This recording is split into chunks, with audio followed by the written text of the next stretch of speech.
The morning sun cast long shadows across the stone courtyard of Buckingham Palace as thousands of people gathered behind the iron gates.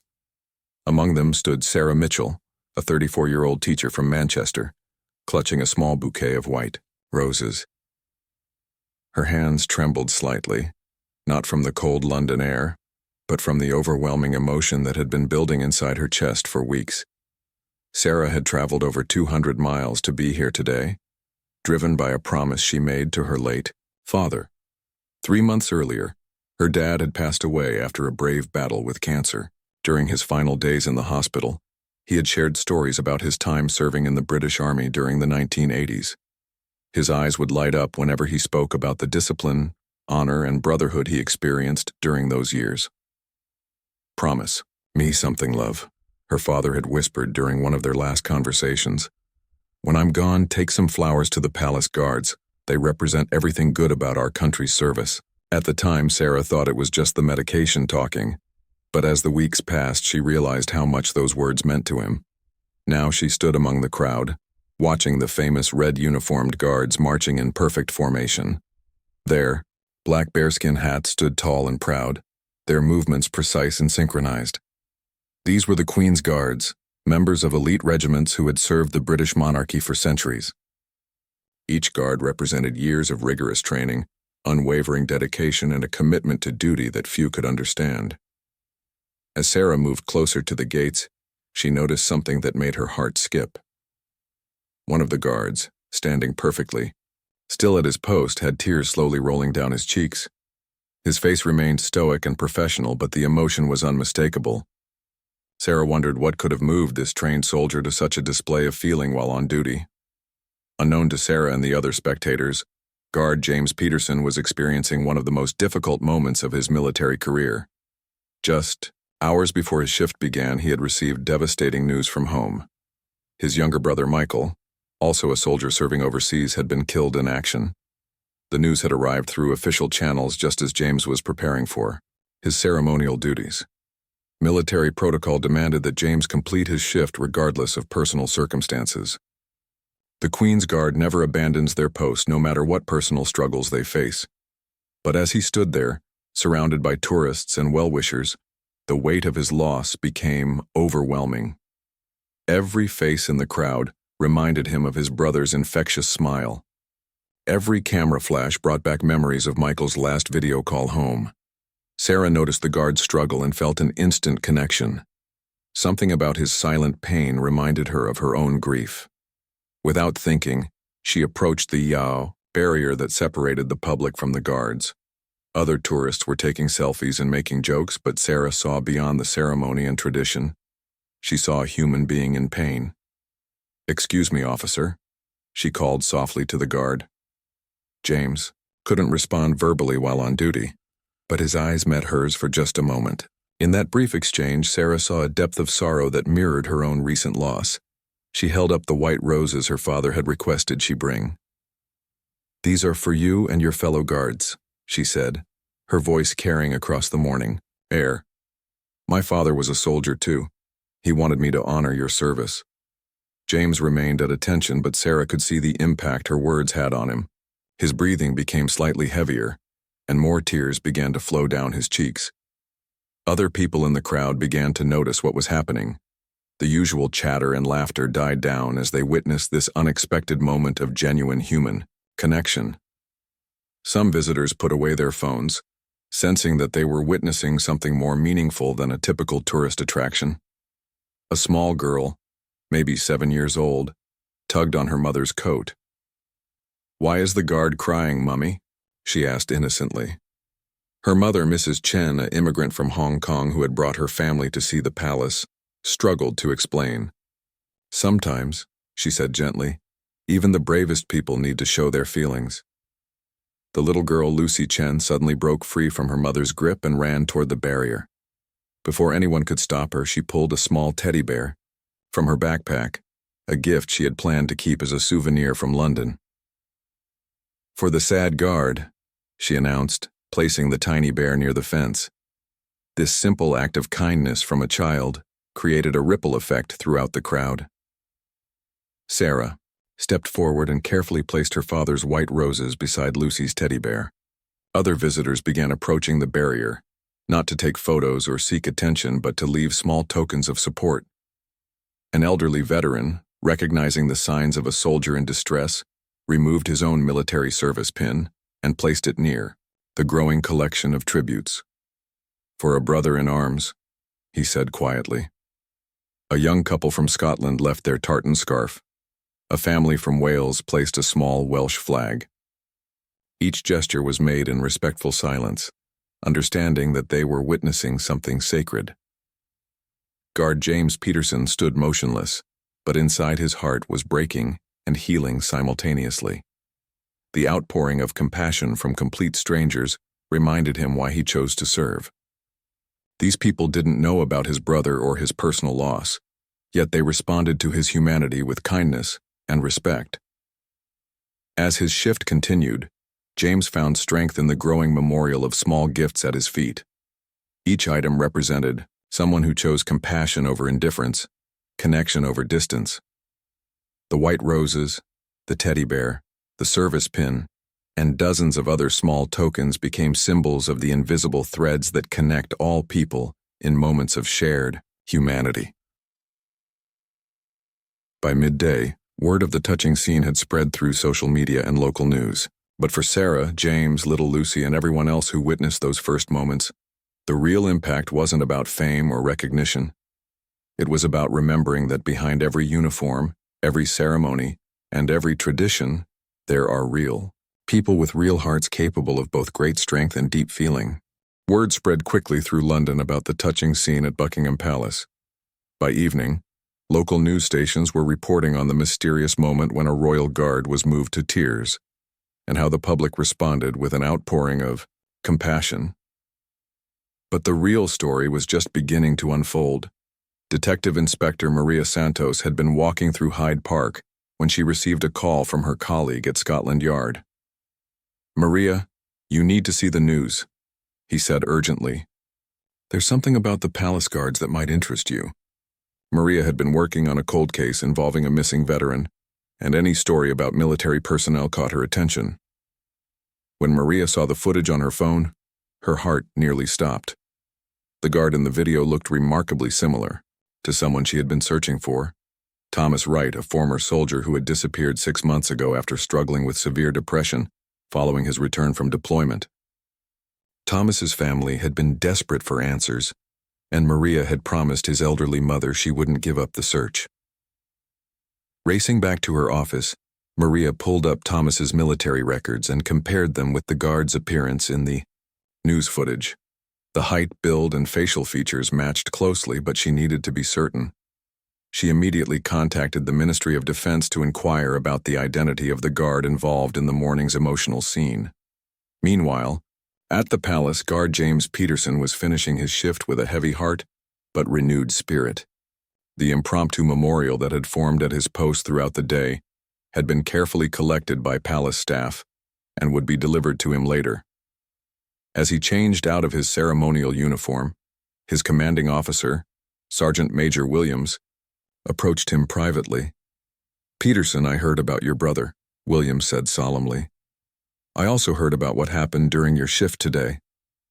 The palace has received hundreds of calls and messages from people wanting to express their support." James nodded, still processing the day's events. "Sir, I hope I didn't bring shame to the regiment," he said quietly. Sergeant Major Williams, a veteran of 25 years, placed a firm hand on James's shoulder. "Son, you showed more honor today than most people show in a lifetime. Standing at your post while grieving and allowing the public to see your humanity, that takes real courage." What neither of them knew was that across London, Detective Inspector Santos was working late into the night, trying to confirm her suspicions about another guard entirely. The media attention had focused on James Peterson, but Maria's trained eye had spotted someone else in the background of several news photos, a guard who strongly resembled her missing person case. The next morning brought unexpected developments. Thomas Wright's mother, Mrs. Eleanor Wright, had been watching the news coverage repeatedly, hoping to catch another glimpse of the guard she was convinced was her son. At 78 years old, Eleanor had never given up hope that Thomas would return home safely. She had spent countless sleepless nights wondering if he was alive, healthy, or in need of help. Eleanor lived in a small cottage in Yorkshire, surrounded by photos of Thomas from his military service. She had raised him as a single mother after his father died when Thomas was just 12. Watching her son struggle with invisible wounds after his tours of duty had been heartbreaking, but his sudden disappearance had been devastating. "I know my boy's face," Eleanor whispered to herself as she watched the news footage for the 10th time. "That's Thomas. I'm sure of it." Despite her age and limited mobility, Eleanor made the difficult decision to travel to London. She packed a small bag with some of Thomas's childhood photos and caught the first train south. Detective Inspector Santos met Eleanor at King's Cross Station. She had been moved by the elderly woman's determination and had offered to help her navigate London and potentially reunify with her son. As they rode in the police car toward Buckingham Palace, Eleanor shared stories about Thomas's childhood and his struggles after military service. "He was always so proud to serve," Eleanor explained, her weathered hands clutching a photo of Thomas in his army uniform. "But when he came back, he was different. The nightmares, the guilt about friends he lost, it ate away at him. One morning I woke up and found a note saying he couldn't burden me anymore." Santos had seen many cases like Thomas's, veterans who felt lost after their service ended, struggling to find their place in civilian life. Some turned to alcohol or drugs. Others isolated themselves completely. A few, like Thomas, simply disappeared, unable to face their families while fighting inner demons. At the palace, the changing of the guard ceremony was drawing its usual crowd of tourists, but today felt different. Word had spread about the previous day's emotional scene, and many visitors came not just to see the spectacle, but hoping to witness another moment of genuine human connection. Among the guards taking their positions was indeed Thomas Wright. Though he had been serving under a slightly altered name in his military records, due to an administrative error that had helped hide his identity, for 6 months he had found purpose and structure in his role as a Queen's Guard, but he lived in constant fear that his past would catch up with him. Thomas had enlisted in the Guards after his disappearance, seeing it as a chance to serve his country while dealing with his personal struggles. The rigid discipline and sense of purpose had helped him cope with his depression, but he carried tremendous guilt about leaving his mother without explanation. When Eleanor arrived at the palace gates with Detective Santos, she immediately began scanning the guards' faces. Her eyesight wasn't perfect, but a mother's intuition is a powerful thing. As the guards marched into formation, Eleanor's breath caught in her throat. "That's him," she whispered, pointing to Thomas with a trembling finger. "That's my Thomas." Santos looked carefully at the guard Eleanor had identified and compared his features to the photo she carried. The resemblance was unmistakable. The detective faced a delicate situation. She couldn't simply approach a guard on duty, but she also couldn't let this opportunity pass. Eleanor had traveled hundreds of miles and waited 6 agonizing months for this moment. Santos decided to contact the palace security and explain the situation. Within an hour, arrangements were made for a private meeting after the ceremony concluded. Thomas was informed that someone claiming to be his mother was waiting to see him. The young soldier's face went pale when he heard the news. He had dreamed of reuniting with his mother but feared her disappointment and anger. As Thomas walked toward the private room where Eleanor waited, his hands shook with nervous energy. He had rehearsed this conversation countless times in his mind, but nothing could have prepared him for the reality. When he opened the door and saw his mother's face, 6 months of suppressed emotion came flooding out.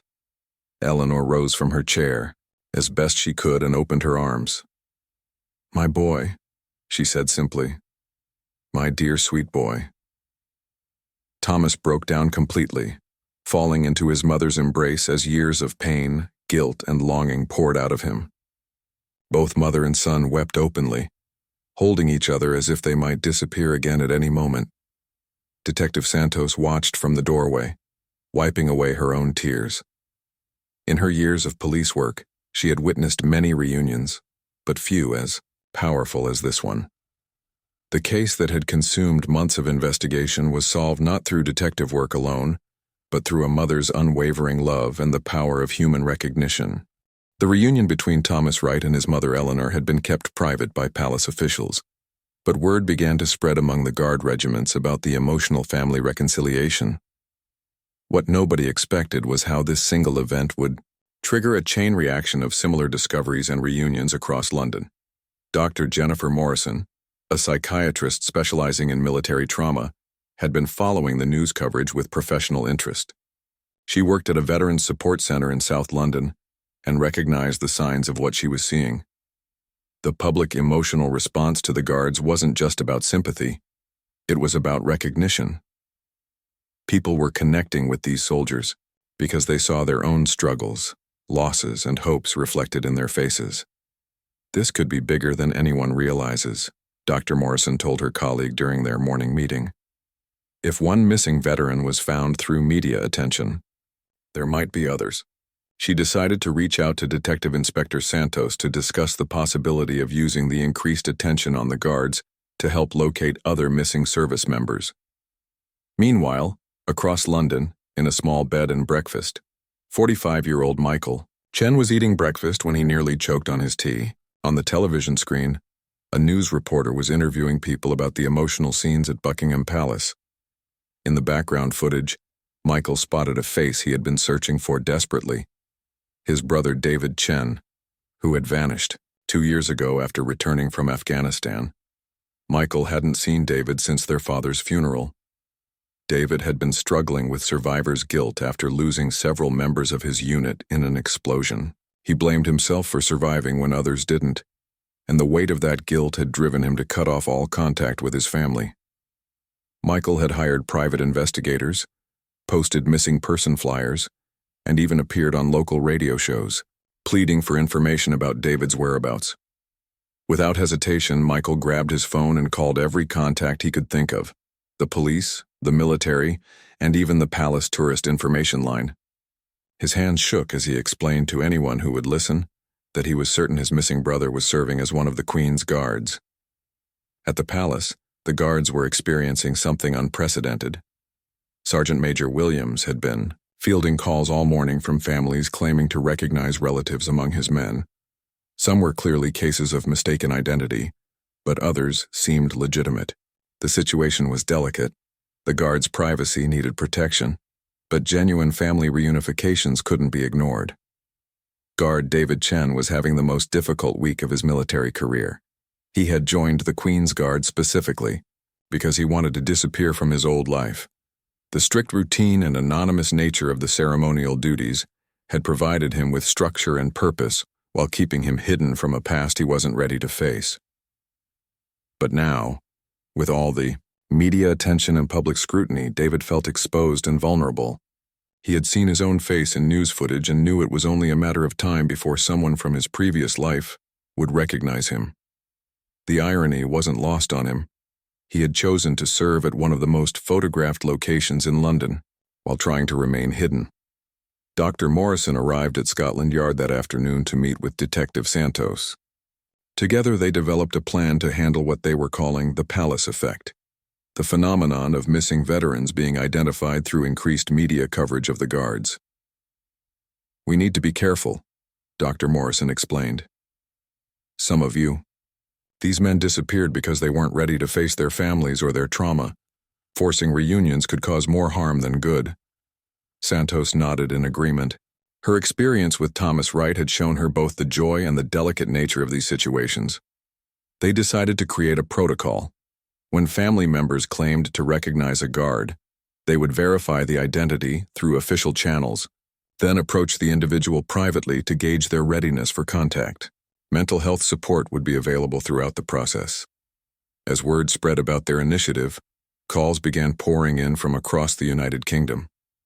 A sister from Scotland was certain she had seen her brother in guard footage from 3 months ago.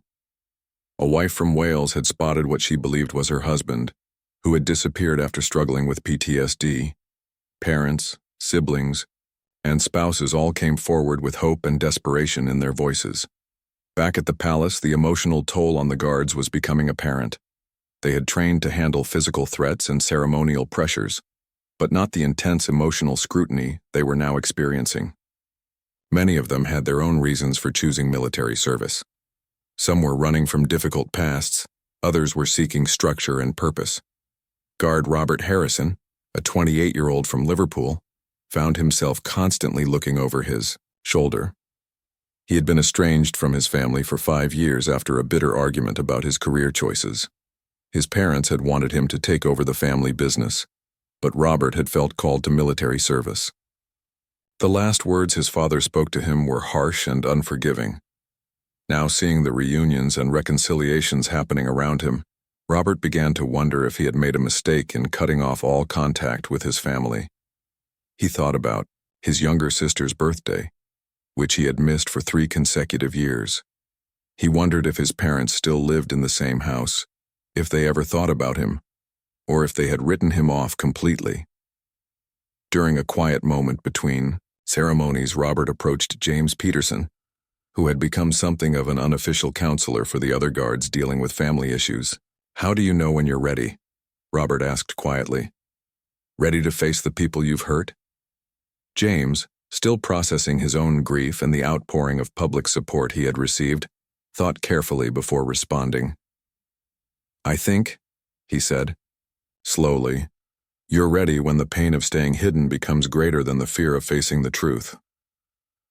That evening, Dr. Morrison and Detective Santos held their first support meeting for families searching for missing veterans.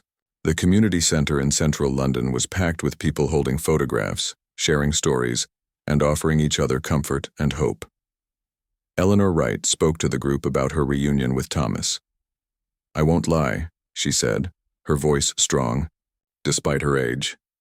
"It wasn't easy. There were tears, anger, and difficult conversations. But having him back, knowing he's safe and getting help, it's worth every sleepless night I spent wondering where he was." Michael Chen showed David's photograph to everyone present, hoping someone might have additional information. "He's my little brother," Michael explained. "I raised him after our parents died. I failed him once by not seeing how much he was struggling. I won't fail him again by giving up now." The meeting lasted 3 hours, but nobody wanted to leave. These people had been carrying their burdens alone for months or years, and suddenly they were surrounded by others who understood their pain completely. As the evening concluded, Dr. Morrison announced that they would be working with military officials to create a more systematic approach to locating missing veterans and facilitating reunions when appropriate. "This isn't just about the guards at Buckingham Palace," she explained. "This is about recognizing that our service members sometimes need help finding their way home, both literally and emotionally." Outside the community center, families exchanged contact information and promised to support each other throughout their searches. Some would find their missing loved ones quickly, others would face longer journeys, and some would have to accept that reunion might not be possible. But for the first time in months or years, none of them felt alone in their search. The palace effect was just beginning to show its true impact, reaching far beyond the gates of Buckingham Palace to touch families and communities across the nation. 3 weeks after the initial incident at Buckingham Palace, the impact was spreading far beyond London's borders. Guard Robert Harrison finally made the phone call he had been avoiding for 5 years. His hands trembled as he dialed his family's number in Liverpool, unsure if they would even want to speak to him. "Hello?" came his mother's familiar voice, though it sounded older and more tired than he remembered. "Mum, it's Robert," he said simply, his voice barely above a whisper. The silence on the other end lasted so long that Robert wondered if the connection had been lost. Then he heard something that broke his heart. His mother began to cry. Not tears of anger or resentment, but tears of relief and joy. "My boy," she whispered. "My dear boy. Where have you been?" Meanwhile, Michael Chen had been camping outside the palace gates for 3 days, hoping for another glimpse of the guard he was convinced was his missing brother David. Palace security had been patient with his vigil, understanding the desperate hope that drove him to return day after day. On this particular morning, Michael's persistence paid off. As the guard rotation began, he saw David clearly in the sunlight. There was no mistaking those features. The scar above David's left eyebrow from a childhood accident, the way he held his left shoulder slightly higher than his right, the distinctive way he walked. "David!" Michael called out, his voice carrying across the courtyard. "David, it's me." Guard David Chen heard his name and his blood ran cold. He had been dreading this moment for weeks, knowing that the increased attention made discovery inevitable. His first instinct was to ignore the call and maintain his position, but something in his brother's voice, the raw desperation and love, made him turn his head slightly. When their eyes met, 2 years of separation, pain, and misunderstanding passed between them in a single moment. David's military training kept him at his post, but tears began streaming down his face, just as they had with James Peterson weeks earlier. Michael pressed against the barrier, his own tears flowing freely. "I've been looking for you everywhere," he called out. "Please, David, I just want to talk. I want you to come home." The crowd of tourists began to notice the emotional scene unfolding before them. But unlike the initial incident with James Peterson, this time people understood what they were witnessing. The palace effect had educated the public about the struggles these guards might be facing, and the response was immediate and supportive. An elderly woman named Grace O'Sullivan, visiting from Ireland with her granddaughter, approached Michael. She had been following the stories about the guards and missing veterans on the news. "Is that your brother, love?" she asked gently. When Michael nodded, unable to speak, Grace put a comforting arm around his shoulders. "He'll come around. Sometimes men need time to find their way back to those who love them." Dr. Morrison and Detective Santos arrived at the palace within an hour of being contacted about the situation. They had developed their protocol for these exact circumstances, but each case was unique and required careful handling. After consulting with palace officials and military commanders, arrangements were made for David to be relieved of his duties. Early, the reunion would take place in the same private room where Thomas and Eleanor Wright had been reunited weeks earlier.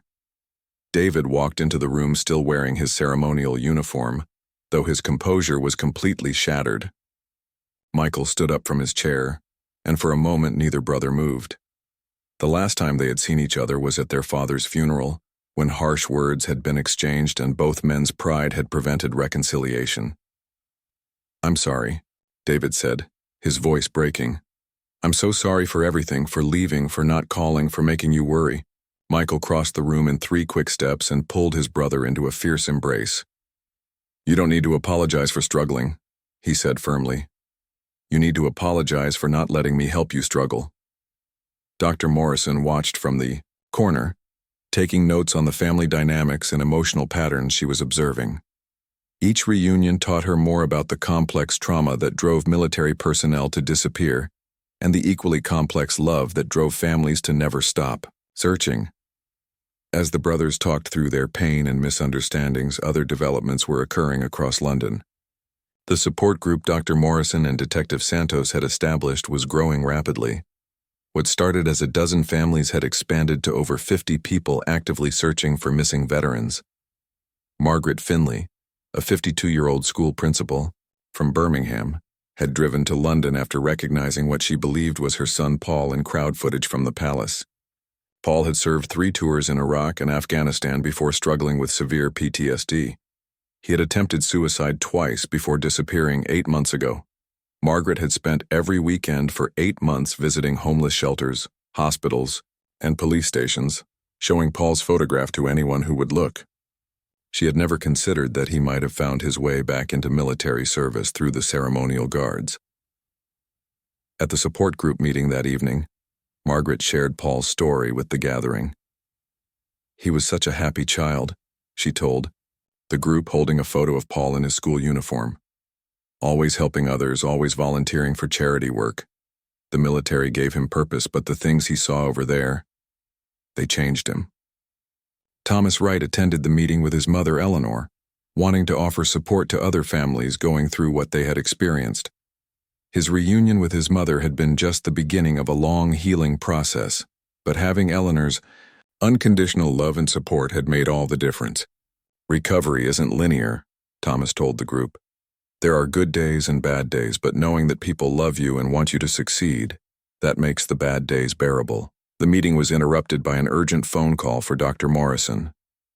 Palace security was reporting another potential identification, this time involving guard Paul Finley, who matched the description and photograph provided by Margaret. Margaret's hands flew to her mouth when she heard the news. After 8 months of searching, her son might be just across London, standing guard at the most famous palace in the world. "Can I see him tonight?" she asked desperately. "I don't want to wait until morning. What if he disappears again?"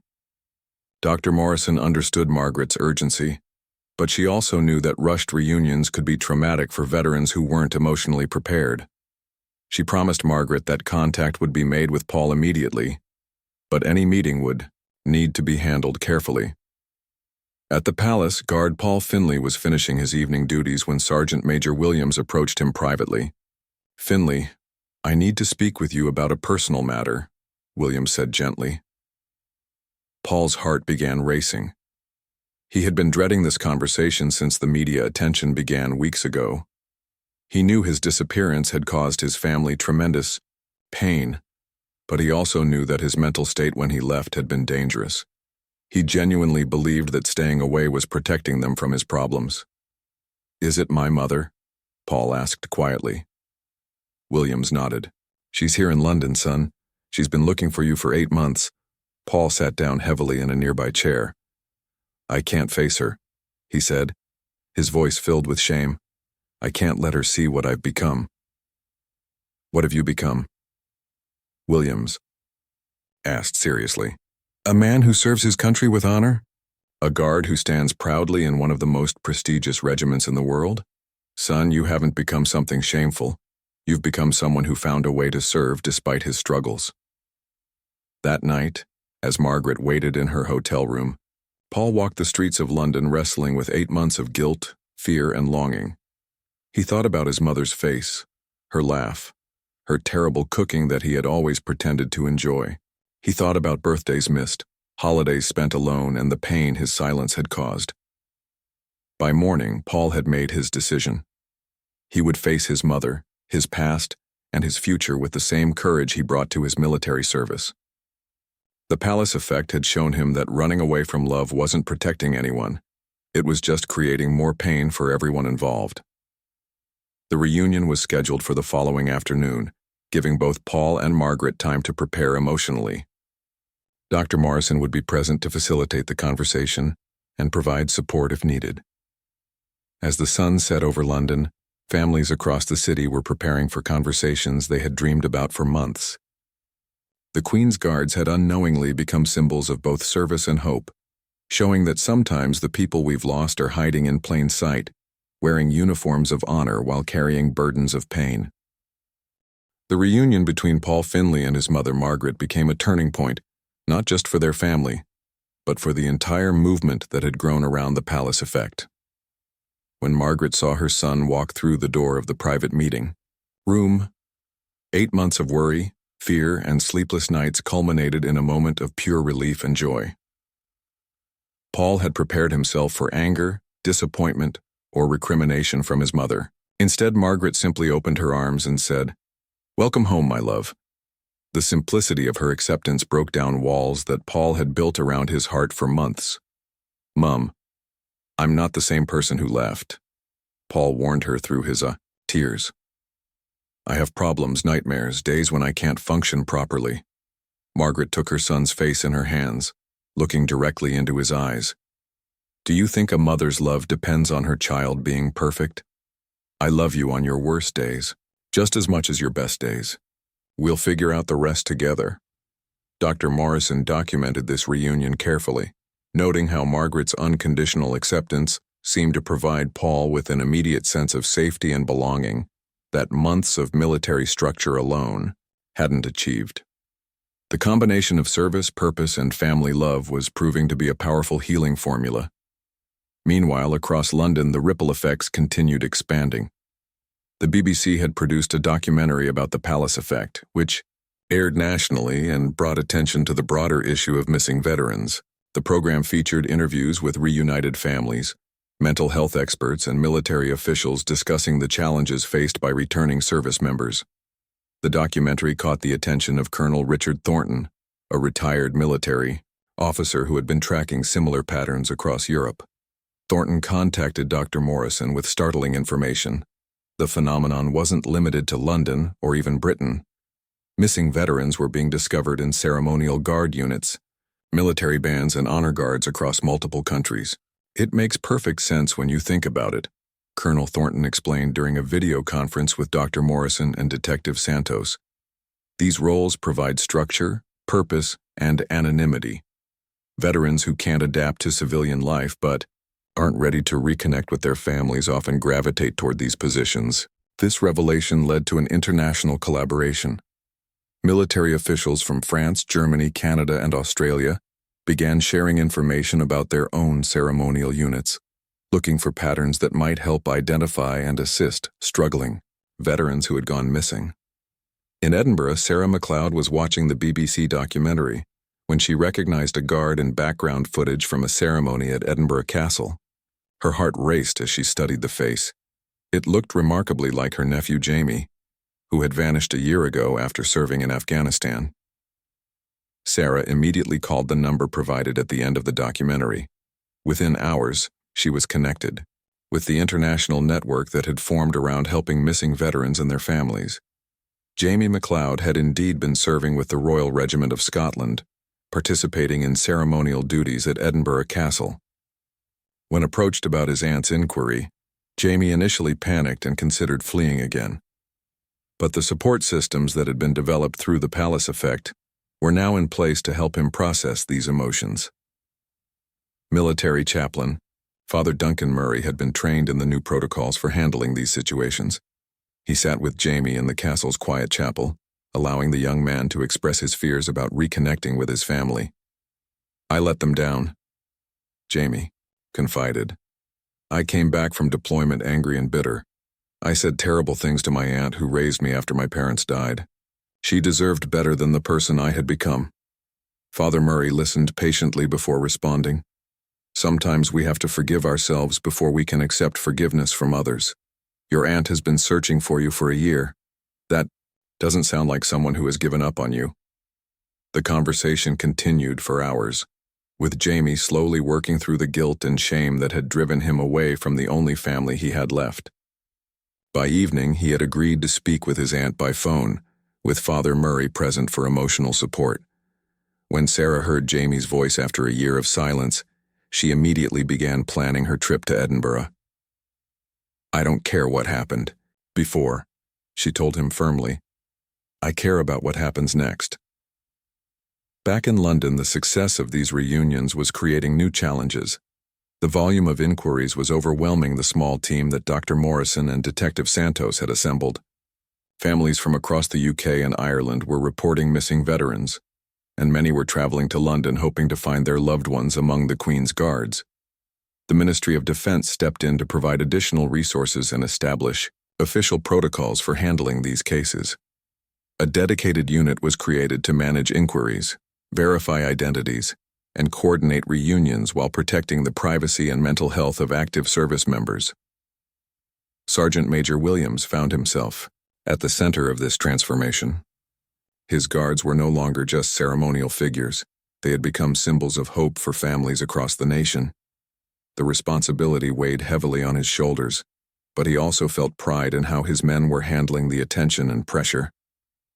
"We've always served the Crown," Williams told his assembled guards during a special briefing. "But now we're serving something bigger. We're helping heal families and communities that have been broken by the invisible wounds of war." The guards responded to this challenge with characteristic professionalism, but also with genuine compassion. They began participating in support groups, sharing their own experiences with struggling veterans, and helping to identify colleagues who might benefit from reconnecting with their families. Guard Marcus Thompson, who had been serving for 8 months without any family contact, approached Williams after the briefing. "Sir, I think it might be time for me to face my demons too," he said quietly. Marcus had left his home in Newcastle after a violent argument with his father about his drinking problem. His PTSD symptoms had been worsening, and he had been self-medicating with alcohol. Rather than seek help and potentially embarrass his family, Marcus had chosen to disappear. Now, seeing the positive outcomes of other reunions, Marcus was beginning to think that running away had been a mistake. Williams connected him with Dr. Morrison's team, and within days, contact had been established with Marcus's family. His father, Robert Thompson, broke down when he received the call. "I've been sober for 6 months," Robert told the counselor. "I realized that my son's drinking problem might have come from watching me drink away my own problems for years. I want to show him that we can both get better." The reunion between Marcus and his father became a powerful example of how family healing could work both ways. Both men committed to attending counseling together, addressing not just Marcus's military trauma, but the generational patterns of alcohol abuse that had affected their family for years. As autumn turned to winter, the Palace Effect had facilitated over 30 successful reunions across the UK and Ireland. Not every case had a happy ending. Some missing veterans were found to have died. Others were dealing with issues too severe for immediate family reconciliation. But the majority of cases resulted in at least renewed contact between veterans and their families. International attention was growing as well. Military officials from around the world were visiting London to study the protocols that had been developed. Similar programs were being established in Washington, D.C., Ottawa, Paris, and Berlin. Dr. Morrison found herself at the center of a movement she had never expected to lead. Speaking at an international conference on military mental health, she reflected on how a single moment of human emotion at Buckingham Palace had sparked a global recognition of the need to better support struggling veterans. "We learned that sometimes the people we think are lost are actually serving in plain sight," she told the assembled experts. "They haven't abandoned their sense of duty. They've just lost their way home." The conference led to the establishment of the International Missing Veterans Network, a collaborative effort to track and assist military personnel who had disappeared while struggling with mental health issues. The network would share information across borders and provide resources for families searching for missing service members. Back in London, Eleanor Wright had become an unofficial spokesperson for families who had been reunited with their missing veterans. She regularly spoke at support group meetings, sharing not just the joy of reunion but the ongoing challenges of helping traumatized family members heal. "The hard work begins after you find them," Eleanor would tell new families. "Love is just the starting point. Recovery takes time, patience, and professional help, but it's worth every difficult day to have them back in your life." Thomas Wright had returned to active duty as a Queen's Guard, but with a new understanding of his role. He regularly participated in the support programs that had been established, helping other guards who were struggling with their own personal challenges. "I used to think that showing emotion made me weak," Thomas explained to a group of young recruits. "Now I understand that acknowledging your struggles and accepting help makes you stronger." As winter deepened, the daily ceremonies at Buckingham Palace, 1 year after Sarah Mitchell first placed her father's white roses at the palace gates, she returned to London for what had become known as the annual Palace Remembrance Gathering. This time, she wasn't alone. Hundreds of families who had been touched by the Palace Effect had come together to honor both the guards and the healing that had taken place. The event wasn't officially sanctioned by the palace, but it had royal support. The Queen herself had quietly endorsed the gathering, recognizing how her guards had unknowingly become catalysts for national healing. A special area near the Victoria Memorial had been designated for the ceremony. Sarah carried a new bouquet of white roses, but this time they represented hope rather than grief. Standing beside her was James Peterson, the guard whose tears had started everything 12 months earlier. James had become a close friend to Sarah's family, and his healing journey had inspired them all. "I never imagined that the worst day of my life would lead to the best year," James reflected as they walked toward the memorial area. "Losing my brother Michael was devastating, but finding this community, this purpose, it's given meaning to his sacrifice." James had spent the year not just healing from his grief, but helping other guards and veterans process their own trauma. He had completed additional training in peer counseling and had become a vital part of the support network that had grown from those initial emotional moments. Eleanor Wright, now 79, was helped to her place of honor at the ceremony by her son, Thomas. Their relationship had grown stronger over the year, built on honest communication about Thomas's struggles and Eleanor's unwavering support.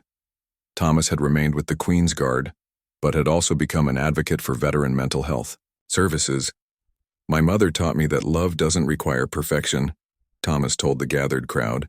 "It requires presence, patience, and the willingness to stand by someone through their darkest moments."